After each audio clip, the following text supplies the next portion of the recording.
Bienvenido, bienvenida al podcast de Satisfaction. Soy Itzi Ávila, coach de inteligencia emocional, y en este lugar cada semana te ayudaré y te enseñaré a encontrar satisfacción en cada pequeña acción a través de entrevistas con personas maravillosas, contenido de coaching y mucha vulnerabilidad y valentía. ¡Vamos allá!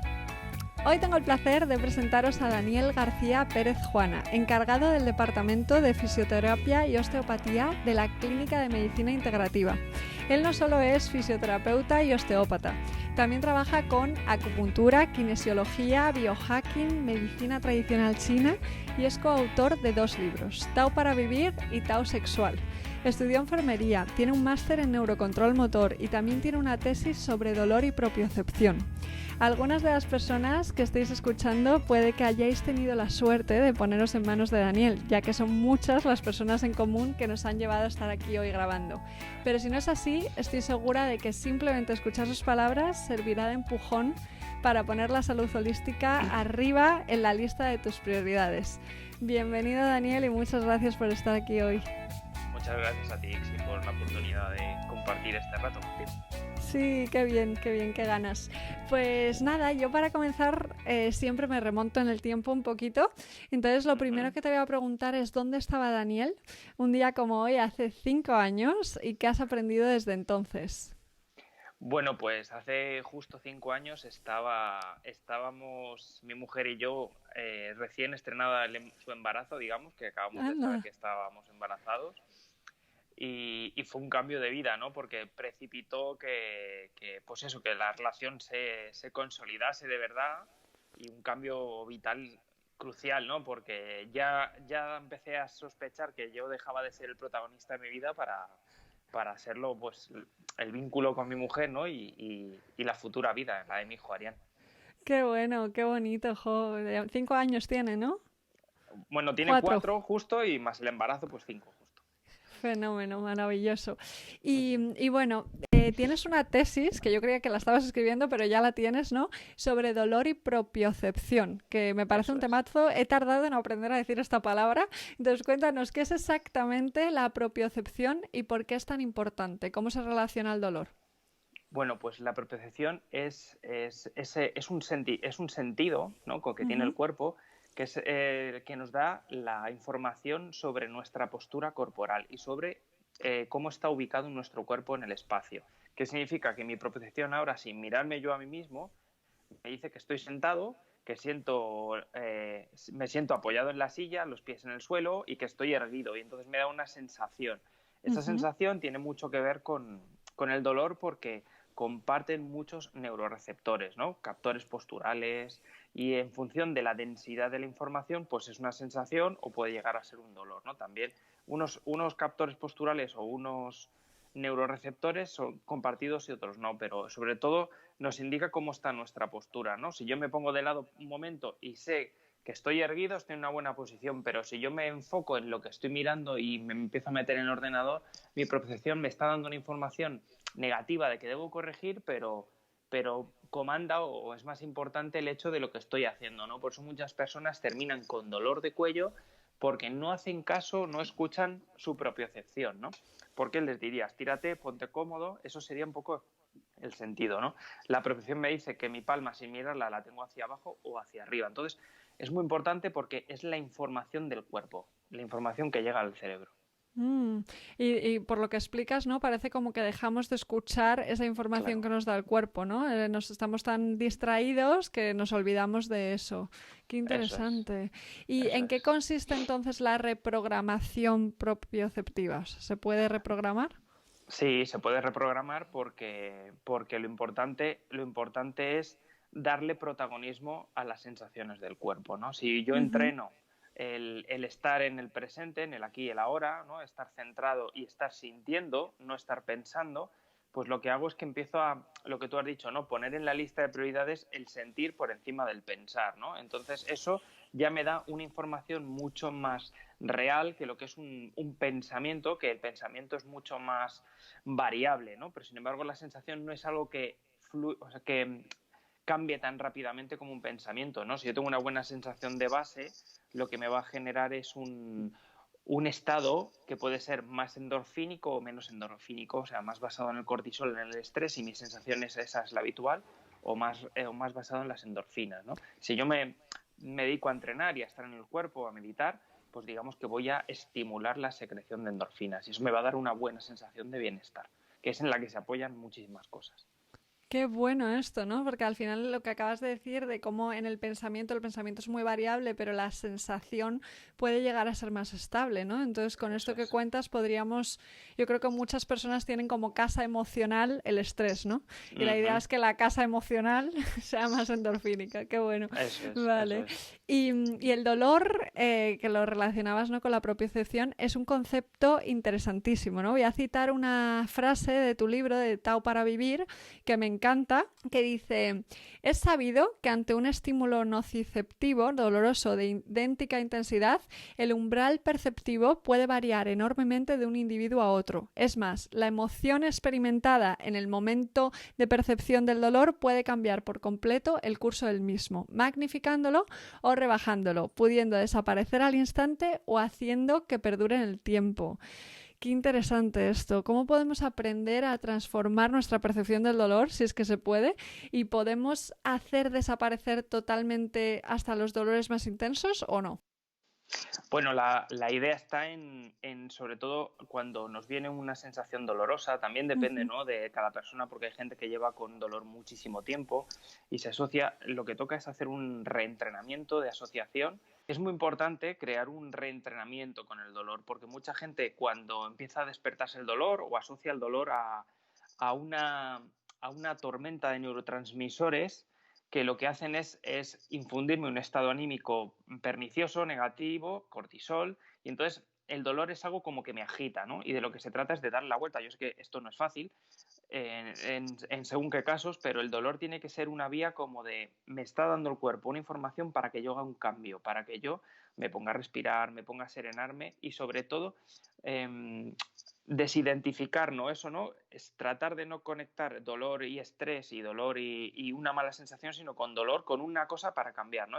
Me toca ponerme a moverme, a estirar, a hacer respiración, a hacer meditación para sobre todo salirme ahí, ¿no? Y darle al cuerpo, al cerebro, una alternativa. Porque el dolor no tiene por qué asociarse a sufrimiento, que eso es un poco la gran clave, ¿no? Dolor y Mm. sufrimiento no tienen por qué ir a la par. Y eso es una de las grandes luchas de las personas con dolor crónico, ¿no? Que muchos de ellos tienen que aprender de una vez por todas, porque si no el dolor no les abandona, a desconectar sufrimiento y dolor. ¿Cómo se desconecta el sufrimiento del dolor? ¿A través de la meditación Por o ejemplo, cómo lo sí, haces, por ejemplo? a Vale. través del movimiento suave, movimiento amable, como el qigong, como el yoga, ¿no? Haciendo sobre todo lo que es un trabajo de dinamizar el cuerpo y sobre todo quitarle estancamiento, ¿no? Quitarle sedentarismo al cuerpo. Hay muchas enfermedades y estoy generalizando, Uh-huh. ¿no? Pero sobre todo lo que hay que hacerle al cuerpo es darle movimiento. Lo que peor le viene al cuerpo en general es estar viendo la tele 2, 3, 4 horas en la misma postura sin moverse, ¿no? Eso lo que hace es acartonar el cuerpo, lo voy a decir, ¿no? Pero digamos que fomenta una secreción de fibroblastos que lo que hacen es tejer colágeno para endurecer el cuerpo, ¿no? Y lo que hay que tratar es de salir de eso, ¿no? Es al fibroblasto, ¿no?, que es una célula que lo que hace es generar colágeno, es darle la información de movimiento, ¿no? De que haya más elasticidad y el cuerpo tenga más facilidad para moverse. Qué bueno, qué bueno. Y Uh-huh. decías que la meditación es una de las maneras, ¿no?, de ayudar a calmar o transformar nuestra percepción del dolor. Eso es, Uno de eso es. uno de los apartados de tu libro dices una frase que me encanta, que es más meditación, menos medicación, ¿no? Entonces, Uh-huh. ¿cuáles son los beneficios de la meditación, no medicación, y cómo nos pueden ayudar a prevenir tomar tanta medicación? Bueno, pues uno de los grandes beneficios que están muy bien estudiados es la disminución de los efectos secundarios de enfermedades crónicas como el cáncer, como la fibromialgia, ¿no? Entonces, de alguna forma, lo que la meditación y el movimiento amable, ¿no?, el movimiento como el qigong, lo que hacen es dar una alternativa al cuerpo, sobre todo basado en mioquinas y en endorfinas, que lo que hacen es que el cuerpo, la sensación de dolor no es tan central, no es tan focalizada y digamos que lo que hago es alejar esa sensación dolorosa de mi centro de atención y tengo ahí un margen que es en el que puedo estar con cierta comodidad. El dolor de alguna forma está ahí, pero está mitigado por una buena sensación de bienestar interna, ¿no? Que eso es un poco lo que consiguen muchos pacientes con Tai Chi, con mindfulness, con yoga y tal. Y eso está muy, muy estudiado, sobre todo del MIT, ¿no? De Massachusetts, de la Universidad de Boston, la Universidad de Boston. Me encanta cómo en tu libro unes los conceptos del mundo oriental y occidental, ¿no? De manera que puedan ser complementarios. Ya has mencionado el Tai Chi, de algunos de los métodos, ¿no? Entonces, ¿en qué consiste la medicina integrativa? Y otra pregunta que te quería hacer que está relacionada con esto es si crees que la pandemia que estamos viviendo nos va a ayudar a encaminarnos en un enfoque, ¿no? De salud más holística. Bueno, pues empiezo por la primera pregunta, ¿no? Que la medicina integrativa lo que trata es de crear un puente entre la medicina más holopática, ¿no? Más cientifista y más tecnológica, y sobre todo esas necesidades que tienen muchos pacientes, que son las de sentirse escuchado, tener capacidad de gestionar ellos cierta capacidad de dolor, sufrimiento o alguna sintomatología que les dé su enfermedad. Entonces, en los años 80 y 90 en Estados Unidos, pues brota la medicina integrativa como una respuesta a muchos pacientes que no se sentían, digamos que su sistema de salud no les ofrecía no les ofrecía herramientas para sus necesidades. Entonces empezaron como los propios pacientes a buscar y a leccionar a los propios médicos porque decían, si es que la pastilla que me das me viene bien, pero yo necesito luego ir a hacer yoga o darme masajes o hacer cosas porque es lo que me da una buena sensación de bienestar. Porque la medicación en algunos casos llega y en otros casos no llega, ¿no? Entonces la medicina integrativa empieza a investigar sobre todo en este trabajo que va de la mano, ¿no? Que es la ciencia por un lado y las técnicas mente-cuerpo sobre todo en el otro, ¿no? Entonces, eso es un puntal muy importante porque hay muchos profesionales que también demandábamos ese enfoque, ¿no? Un enfoque que no es excluyente, sino que es incluyente. Y eso es muy interesante porque se empieza a dotar en los últimos 20-25 años de más rigor científico a ciertas investigaciones que no necesariamente responden a intereses económicos ni farmacéuticos, sino que están más centrados en las necesidades del paciente, no en un rendimiento económico. Entonces, eso es un tema que genera levanta muchas ampollas, ¿no? Pero bueno, y entonces en cuanto al tema de la pandemia, pues necesariamente es una elección personal, pero necesariamente sí, porque va a haber mucha gente que con la medicación actual, sobre todo en una pandemia como la que hemos vivido, que se han hecho muchos intentos hasta que se ha ido perfilando un tratamiento más potente, pues mucha gente ha necesitado respirar, meditar para poder sobrellevar. Yo tengo el caso de una de mis hermanas que ha estado 90 días en casa, recluida, con febrícula, con un dolor muscular agudo y daba negativo en las PCR. Entonces se supone que son falsos negativos porque tenía toda la clínica menos fibrosis pulmonar, ¿no? Entonces, ¿qué pasa? Que ella ha tirado de todo lo que sabía de respiración, de meditación para poder sobrellevarlo, porque esto es un día con dolor, otro día con fiebre, otro día con fatiga, otro día que no te puedes levantar, otro día que estás cansadísimo. Entonces es un poco lo que ha vivido, ¿no? En primera persona. Y todo esto que yo he compartido con mi hermana en estos años, pues a ella le ha servido sin duda. Entonces va a haber mucha gente que tenga que tirar de eso. Porque, vuelvo a insistir, digamos que los profesionales sanitarios, médicos, enfermeras, fisioterapeutas, estamos para asistir al paciente y no para tener razón. Entonces a muchos de ellos nuestras primeras opciones más clínicas y más medicalizadas no ofrecen una respuesta completa. Eso sí, muchas veces te dan un soporte vital que te salva la vida, pero también el paciente es algo más que un ser que necesita latir y respirar, sino que tiene otras necesidades.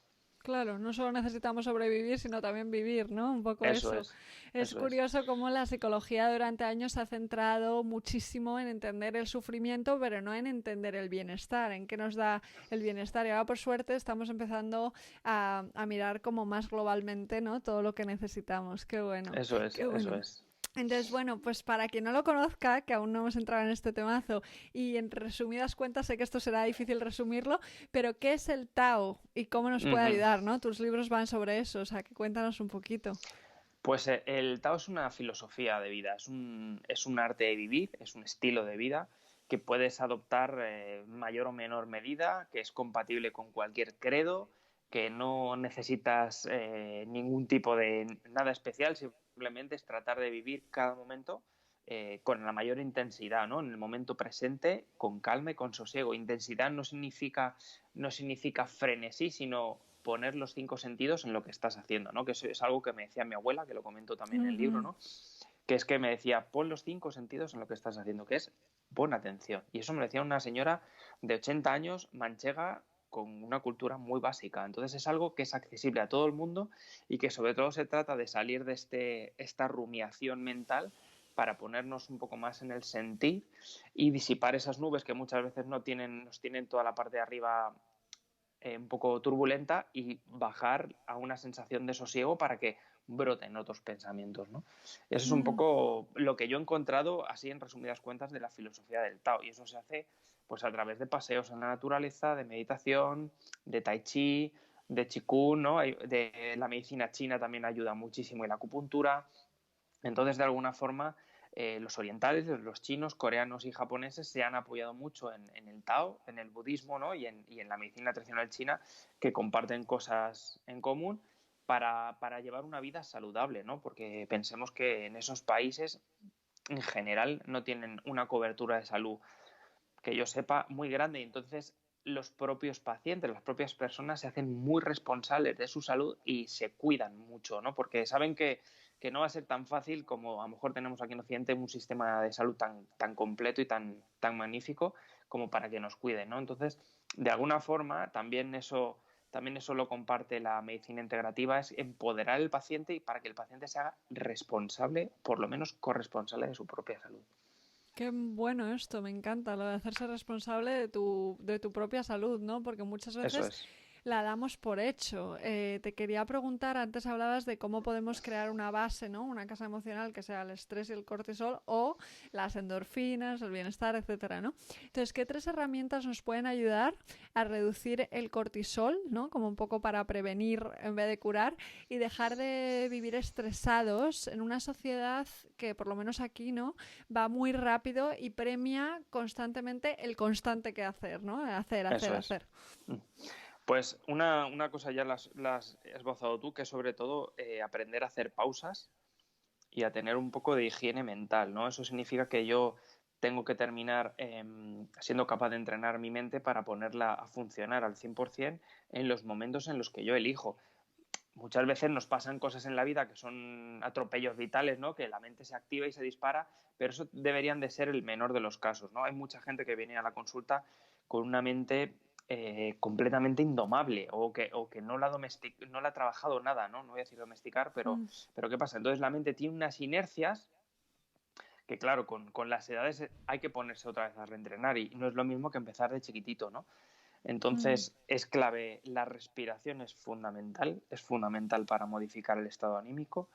Lo primero que uno hace por la mañana también es fundamental porque el primer paso es la mitad del camino, decía Lao Tse, y eso significa que por la mañana la sensación que yo me implanto por la mañana a través de la respiración o la meditación o pensamiento positivo, cada uno lo que quiera. Mi abuela rezaba el rosario, o sea, en este sentido cabe todo, sobre todo desde la actitud positiva. Y positiva no lo utilizo como un término que está muy sobado hoy en día, sino como un acto de expectación positiva, ¿no? De estar en una actitud de atención en la que no hay expectativa, bueno, pues trato de cultivar una buena sensación de mañana para que esa sensación me acompañe durante el día, ¿no? Pues si yo empiezo por la mañana y ya empiezo con las preocupaciones, con el tengo que, con el tal, con tal, ya la mente se queda hiperactivada y enchufada todo el día, o a menos que pare y haga una siesta o haga alguna cosa así que interrumpa esa activación, ¿no? Entonces yo haría estas 3 cosas.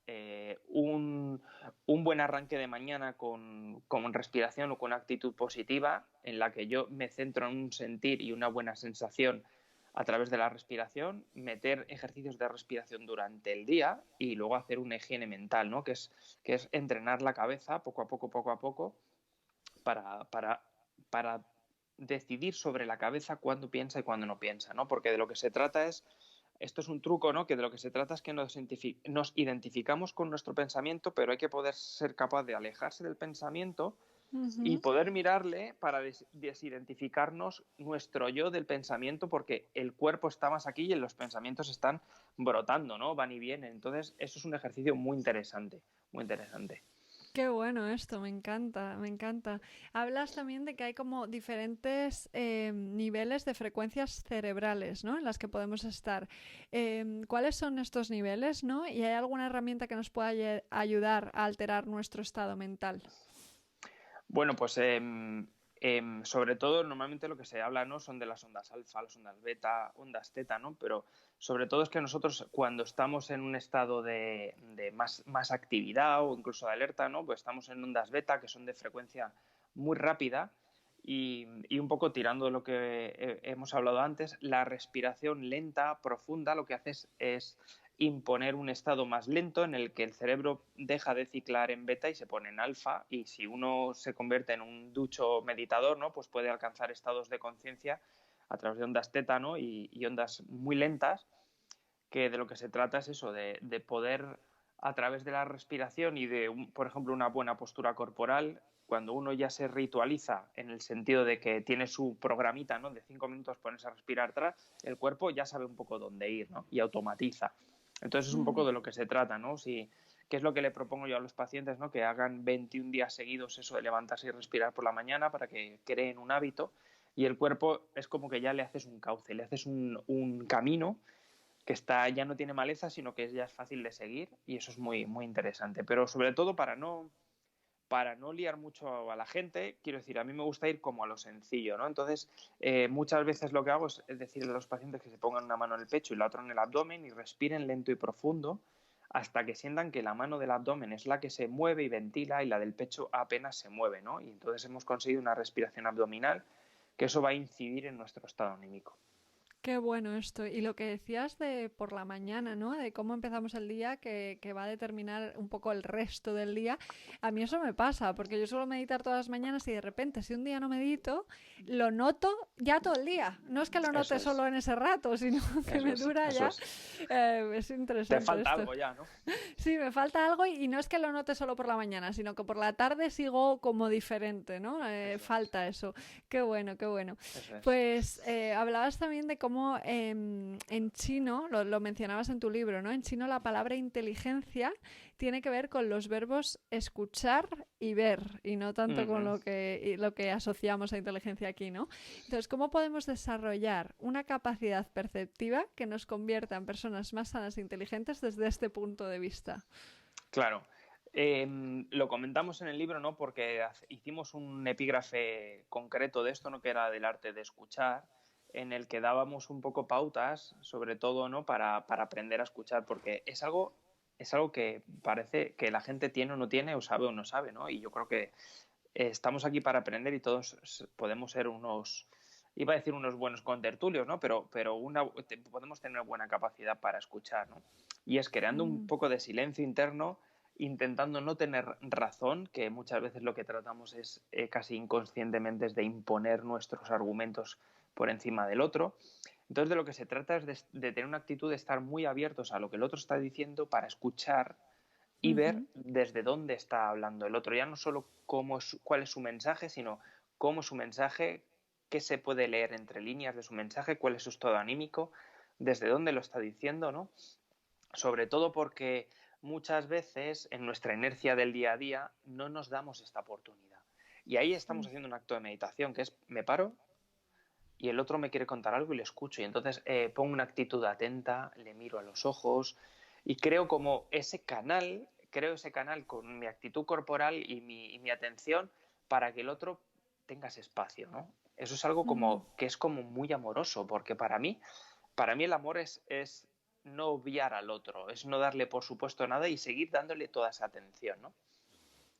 Qué bonito esto. Me ha recordado un ejercicio que hacemos de interpretación, un poco de teatro, pero que al final funciona muy bien, en el que un grupo de personas, ¿no? Tiene que contar con los ojos cerrados, todos en grupo y en consonancia, ¿no? Y yo siempre les digo, cuando por fin lo consiguen, que estaban escuchando con el cuerpo, ¿no? Que es que a Ujú. veces solo escuchamos, o sea, ni siquiera escuchamos, estamos esperando a que la otra persona se calle para decir lo que queremos decir, Efectivamente. pero si escuchas con más, un poquito más allá, con el cuerpo, se consigue algo muy, muy especial, una conversación real, ¿no? Eso Qué es. bueno, qué bueno.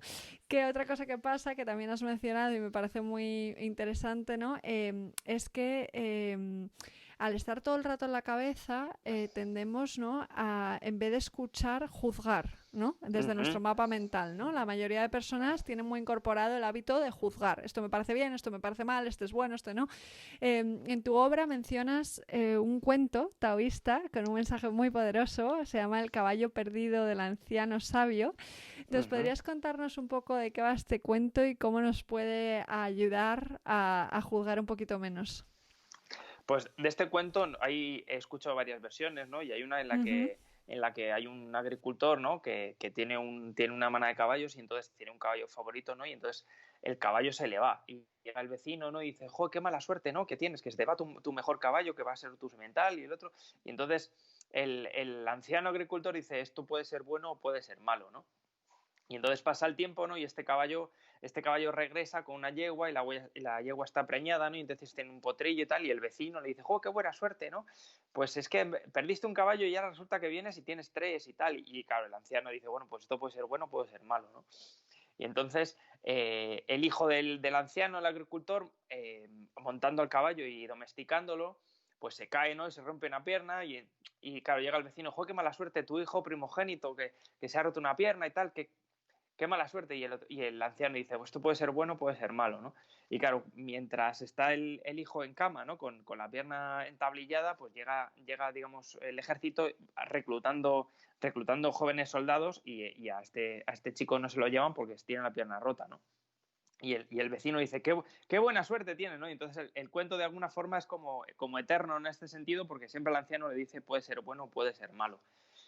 ¿De qué se trata de alguna forma? De no crear una expectativa con los hechos. Los hechos no son ni buenos ni malos, también está la actitud en cómo nos lo tomemos. Está claro que hay tragedias, pero de lo que se trata es también de estar expectante y de ver un poco qué pasa, porque, como tú has dicho, tenemos la capacidad sobre todo de estar en el juicio y es una rampa en la que uno cae rápidamente, es como un tobogán en la que uno no tiene freno, a menos que decir, tenga un acto, yo diría que un acto de contrición para poder cambiar eso. No es una decisión a la ligera, es decir, voy a dejar de tener esa inercia de juzgar, porque eso para mí es una cosa muy seria, es una cosa que nos separa a los unos de los otros, es lo que se centra en la diferencia, en lo que me separa del otro y no en lo que tengo en común. Y hoy en día creo que estamos en un momento muy importante y justo con esto de la pandemia, en el que podemos utilizar todo esto que ha pasado en nuestro entorno, ¿no? En nuestra sociedad, para unirnos como sociedad o para seguir viendo lo que me separa del otro y juzgar al otro para diferenciarme yo, ¿no? Aquí hay un punto detrás de todo esto, es que hay mucha gente que necesita valorarse, juzgarse a sí mismo o identificarse con una idea de sí mismo y para eso a veces necesita juzgar a los demás, ¿no? Y crear como una diferenciación. Y eso es un purgatorio para mí, en ese sentido, porque siempre voy a estar teniendo excusas para diferenciarme de los demás, para juzgar y para, sobre todo, entrar en un conflicto, que puede ser solo interno, en el que estoy solo separándome en mis pensamientos de los demás, o un conflicto externo en el cuando ya entro a la provocación de los demás o veo que el otro es de un color distinto al mío o no sé qué, o estos son buenos o estos son malos, ¿no? Entonces creo que también hay que echar un paso atrás en eso y ver que la gente sufre, que la gente tenemos motivaciones, que tenemos capacidad de amar y eso nos une a todos y creo mm. que estamos un poco en esa línea como humanidad. Yo creo que a mí me gustaría ver a la humanidad un poco en ese punto, ¿no? Sí, eso espero, eso espero. Es verdad que muchas veces la crítica empieza con la crítica interna, ¿no? Nos criticamos a nosotros mismos y luego juzgamos lo de fuera también, ¿no? Eso Hablas tú es. de la dualidad interna que hay entre el ser y el personaje. Te Ujú. quería preguntar en qué consiste la soberanía personal y cómo la podemos aplicar, cómo podemos cambiar de la reacción, la palabra reacción, ¿no? Por la palabra creación, que me gusta mucho Claro. esto. Ahí el experto es mi amigo Ángel, que es coautor del libro, ¿no? Que es Ujú. el soberano, ¿no? Que da cursos de soberanía personal que yo animo a la gente encarecidamente a que se coja un fin de semana, aunque bueno, no sé cómo van a ser las cosas a partir de ahora, ¿no? Pero tenga un tiempo con Ángel de Soberania Personal, porque él propone muchas herramientas y muchas dinámicas de trabajo para, sobre todo, ¿no?, dejar de salir en el yo tengo que, en el yo juzgo, para ponerme en el sentir y entonces empezar a ser un poco más soberanos de nosotros mismos. Nos va un poco en el hilo de lo que estamos hablando, ¿no? Pero de lo que se trata también es de saber parar, que es muy importante el concepto de parar en todos los niveles. Cuando tengo prisa, cuando estoy en la carencia, es muy difícil parar porque siempre estoy a la carrera y en una contrarreloj, que es un poco lo que tú has comentado, ¿no? Esta sociedad que nos Ujú. impone un ritmo frenético muchas veces sobre todo porque cuando uno está en ese ritmo no se para, no decide, simplemente sigue tirando millas y tira de inercias y de tomar las mismas decisiones, ¿no? O del mismo tipo. Y entonces nos toca hacer un ejercicio de eso, ¿no? Bueno, pues voy a pararme, voy a tomar mis respiraciones. Ante una decisión importante, voy a meditar 3 veces y ahí tomo la decisión. Y ahí has hecho un ejercicio de saber romper con la inercia del pensamiento, de la reacción, para crear algo distinto, ¿no? Porque si no, el cerebro prefrontal, ¿no? El cerebro que es el más desarrollado, que está aquí delante, ¿no? Necesita de un tiempo, que yo le diría un tempo especial, Ujú. ¿no? Que es el de activarse para tomar buenas decisiones, ¿no? Porque si no, tomamos decisiones desde sitios menos elevados de conciencia, ¿no? Desde zonas del cerebro más primitivas para sobre todo siempre estar en evitación del dolor, búsqueda del placer, evitación del conflicto, no afrontar las cosas, ¿no? Como patrones, estoy generalizando mucho, ¿no? Pero patrones como muy habituales y muchas veces es importante, bueno, un momento, voy a parar aquí, ¿qué pasa aquí con esto? ¿Cómo puedo responder? Que no es lo mismo que reaccionar, ¿no? ¿Cómo Mm. puedo responder ante esta situación, ¿no?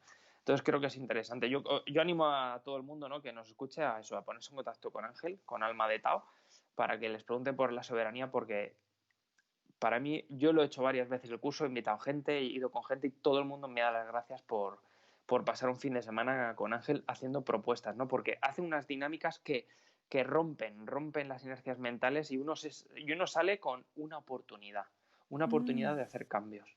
Y eso es Qué muy bueno. interesante. Mm. Qué bueno, qué bueno. Y además Ángel también era actor antes, ¿no? Estudió en la RASAD, me Sí, suena. Y, sí, y es curioso porque bueno, yo creo que ahora mismo esto hace muchísima falta, ¿no? Diferenciar entre el ser y el personaje en el mundo en el que estamos viviendo. Pero cuando leía el libro, que sé que lo habéis escrito entre Ángel y tú, decía, ¿qué parte habrá escrito cada uno, ¿no? ¿Cómo se hace esto de escribir un libro sí. conjunto? Es muy interesante. Sí, bueno, también tenemos a Liu, que Liu es un amigo nuestro, Sí. ¿no? Que es médico chino y fisioterapeuta, ¿no? Y entonces, de alguna forma, lo que hicimos fue ir escribiendo cada uno una parte y muchas veces tuvimos que reescribir o elegir quién había escrito qué cosa, porque a veces digamos que, voy a decirlo así, digamos que escribíamos lo mismo hablando de temas, digamos que se nos ocurrían las mismas cosas, ¿no? Desde ciertos Mm. enfoques y entonces hicimos ahí un poco un ejercicio muy bonito de acoplamiento muy interesante, ¿no? Y Qué entonces, bueno, bonito. Ángel, que es el experto en la soberanía, pues eso habla mucho del personaje, que es esa persona que se planta, ¿no? Y dice, un momento, por encima de mis inercias voy a ver qué puedo decidir, ¿no? Por encima Qué de mis bueno. inercias. Qué bueno, me encanta esto. Y qué bonito proceso, ¿no? El daros cuenta de que estabais realmente en la misma página, escribiendo prácticamente lo mismo. Qué Eso guay. es. Sí, sí. Y el segundo libro, que es Ujú, también lo habéis coescrito, ¿no? Entre tres autores, si no me equivoco. Habláis del amor sanador, que me parece un ujú. concepto muy interesante, ¿no? Para sustituir el juzgar por el amor sanador. ¿En qué consiste esto del amor sanador?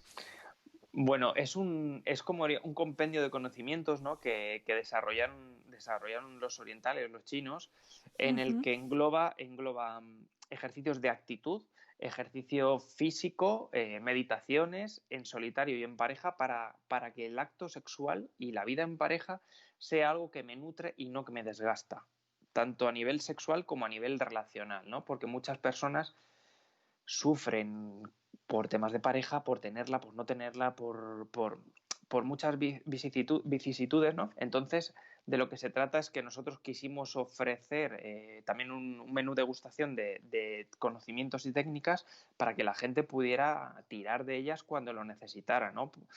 Pues tema de la escucha, ya no solo una escucha en una conversación, sino una escucha corporal, de poder escucharme a mí, qué es lo que me gusta, cómo me gusta, qué es lo que puedo ofrecer, qué es lo que necesito recibir y necesito dar, y si eso está en comunión con la persona que tengo delante, ¿no? Desde ahí hemos hecho un ejercicio un poco de exposición, en el que, bueno, pues nos tocó elegir qué dejábamos dentro y qué dejábamos fuera, y sobre todo hasta qué profundidad le damos en el mundo occidental, ¿no? Porque la gente ha oído hablar del Kama Sutra, que se resume como en ciertas posturas, pero es un trabajo también energético como para salir fortalecido de la relación sexual, ¿no? Y no solo que sea una especie de anatomía y gimnasia sexual, ¿no? Sino que sea un trabajo como de conexión para que cada acto de amor sea un reset y un punto de partida, algo nuevo que vivo, ¿no? Como es algo que es una concatenación de sucesos, ¿no? Sino que pues aquí estamos y empiezo de cero hoy cada día contigo, ¿no? Con mi pareja, pues es un poco la idea, ¿no? Entonces es también darnos esa actitud de presente, ¿no? Entonces, bueno, pues por la mañana, por ejemplo, hay un ejercicio muy bonito que creo que no está en el libro, que es que si yo me despierto antes que mi pareja, pues la miro, y la miro con ojitos de ternura y recuerdo qué es por qué estoy con ella, que me gusta, y trato de cambiar mi mirada, ¿no? No solo recibir una información y que esa información tenga un efecto sobre mí, sino yo cambiar la forma de mirar o mantener una forma de mirar amorosa, que eso es muy importante, ¿no? Con aceptación y con paciencia y con ternura. Qué bonito esto, me encanta, ¿no? Cambiar nuestra mirada en vez de querer cambiar al otro, que es lo que Ahí tenemos que está. hacer muchísimo. Qué bueno, qué bueno. Este libro me ha encantado, Tao Sexual, lo recomiendo muchísimo. Y ahí también hablas de un tema muy interesante, que es de cómo nuestra autoestima se forma en la infancia y nuestro sentido de identidad y autoimagen se forman en la adolescencia. Entonces ahí te quería preguntar, ¿hasta qué punto podemos cambiar nuestra personalidad, autoestima, la percepción que tenemos, ¿no?, de nosotros mismos en la etapa adulta? Bueno, no sabría responder hasta qué punto porque eso ya es muy particular de cada persona, pero sí que es verdad que yo tengo la fe, porque llevo más de 20 años viendo pacientes, ¿no? Que las personas pueden hacer muchísimos cambios a favor, ¿no? Y pueden mejorar mucho su autoestima, sobre todo con pequeños logros. La autoestima es cómo me quiero a mí mismo. Entonces, yo intentaría mirarlo de una forma, ¿no? Que es, en función de cómo me quiero, así me comporto conmigo mismo, o me voy a comportar bien conmigo mismo, me voy a cuidar para que esa sensación que tengo sobre mí de lo que me quiero evolucione, ¿no? Porque parece que una cosa va detrás de la otra, ¿no? Y bueno, a mí me parece que es más interesante, me voy a cuidar, me voy a querer y me voy a querer en el sentido no como una palabra que me digo, sino que voy a hacer cosas que me sientan bien, cosas por mí, en las que yo siento que me cuido a mí mismo, y eso rotundamente va a hacer un cambio en mi autoconcepto de mí mismo. Independientemente de lo que yo haya vivido. Está claro que personas que se han criado en un hogar desestructurado, con violencia y con tal, pues probablemente tengan muchas más cosas que superar, ¿no? Pero es que la vida a mí me ha dado muchas sorpresas en ese sentido, ¿no?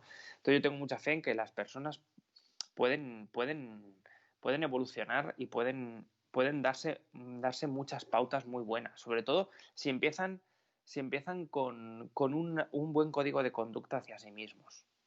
Y eso tiene que ser como una gimnasia. ¿Qué quiero decir? Por la mañana me doy los buenos días, me cuido, me ducho, hago mi ejercicio, amigo, no sé qué, y poco a poco voy cambiando el hábito. Y eso, en un tiempo, que pueden ser semanas, meses o años, eso me cambia radicalmente a mejor como persona. Y también cambia la forma en que tengo de ver el mundo y la forma en que tengo de relacionarme. Y probablemente de mi boca y de mi pecho salgan otras palabras y otros actos mucho mejores que si no yo estoy, que no como antes, que puedo estar a la defensiva, iracundo, irascible y interpretando los acercamientos de los demás como ataques, ¿no?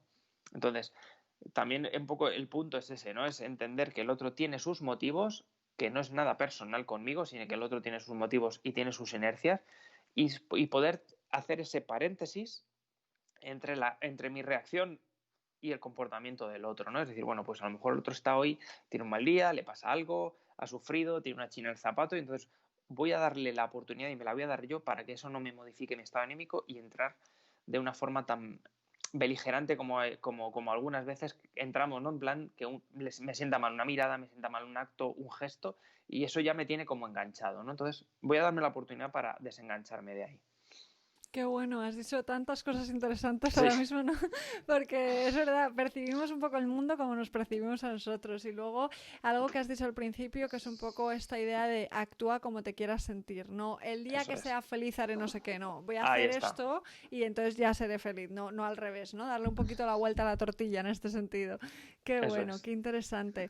Pues sí, está claro que este tema es algo muy personal, lo de la autoestima, que depende un poco de la persona, pero sí que es bonito que nos transmitas este mensaje de esperanza de que hay muchas cosas que se pueden cambiar, ¿no? Si Muchísimas. ponemos ahí la actitud. Qué bueno, qué bueno, qué bueno. Pues bueno, Daniel, vamos a ir con las preguntas del final. Sí, estas son unas preguntas que yo hago siempre en todos los Ujú. episodios para ir viendo qué me respondéis, ¿vale? Así que vamos allá. La primera es que quién te ha inspirado especialmente profesionalmente y por qué, y a quién te gustaría que entrevistas en un próximo episodio de este podcast. Bueno, pues mira, volviendo a mi socio Ángel, él a nivel profesional me inspiró porque fuimos socios 11 años juntos, ¿no? En la Asociación Española de Taoín, y Wow. él de alguna forma me ofreció un montón de herramientas que no eran las homologadas ni eran las que se aprendían en las universidades, sino que eran herramientas que muchas venían del budismo, de la meditación, del yoga, del Tao. Entonces, Ángel y yo caminamos juntos ese camino durante 11 años o más, y a mí me gustaría que lo entrevistaras porque es un hombre muy interesante, ¿no? Que sabe un montón de cosas y, y me ha dado esa parte, yo diría femenina, fíjate, utilizándolo como algo que envuelve, ¿no? Es como cuando tú vas a casa de tu abuela y está la chimenea encendida, te tiene un caldo preparado, la temperatura es acogedora y entonces según entras ya tu abuela no tiene que hacer nada y es como que el cuerpo se te derrite de gusto y sabes que estás en casa, ¿no? Pues es un poco esa sensación, ¿no? Que yo aprendí a valorar no lo que es tangible y lo que se puede contar, sino lo subjetivo y lo que es más intangible. Y eso se lo tengo que agradecer en mucho a Ángel. Qué bueno, qué bueno. Cuéntanos por qué decías como una parte más femenina. ¿Qué te refieres con esto? ¿A la energía femenina masculina o...? En el sentido taoísta, la energía masculina es esa energía que es la energía de la acción, la energía directa que va a conseguir un objetivo tangible, y la energía femenina es todo lo que envuelve todo eso y que es más intangible y sin embargo es lo que más sensación de bienestar puede producir, ¿no? Por Mm, eso un poco he contado lo del hogar o de la casa, ¿no? Que no es un tema masculino y femenino occidental, sino que es un concepto como más oriental, ¿no? mm, En el que lo femenino envuelve y no es algo que tú puedas decir, ojo, esto me gusta, es como un todo, ¿no? Más intangible que a mí me hace estar un poco en una sensación, en una predisposición mucho más favorable a todo, ¿no? Para los chinos eso es un poco más lo yin, que es lo femenino, y luego está lo yang, ¿no? Que es la acción, el trabajo, el conseguir algo tangible como una mesa, algo que puedes tocar, que tiene límites. Eso es un poco más lo masculino, ¿no? mm. Y sin embargo lo femenino es pues eso, es esa brisilla que entra por la ventana, esa temperatura, esa calidez que puede haber en un sitio que es como que no entra tanto por los ojos y por el cerebro, sino que es como que te empapa el cuerpo poco a poco. Qué bueno, qué interesante que expliques esto porque creo que muchas veces en el mundo occidental se confunde, ¿no? Como femenino solo puede ser una mujer, masculino solo puede ser un hombre y va mucho más allá de eso, ¿no? Mucho más Entonces, allá. muy interesante como lo has explicado, qué bien. Pues nada, vamos a seguir con las preguntas. La siguiente es, ¿qué asignatura añadirías en todos los colegios del mundo si pudieras?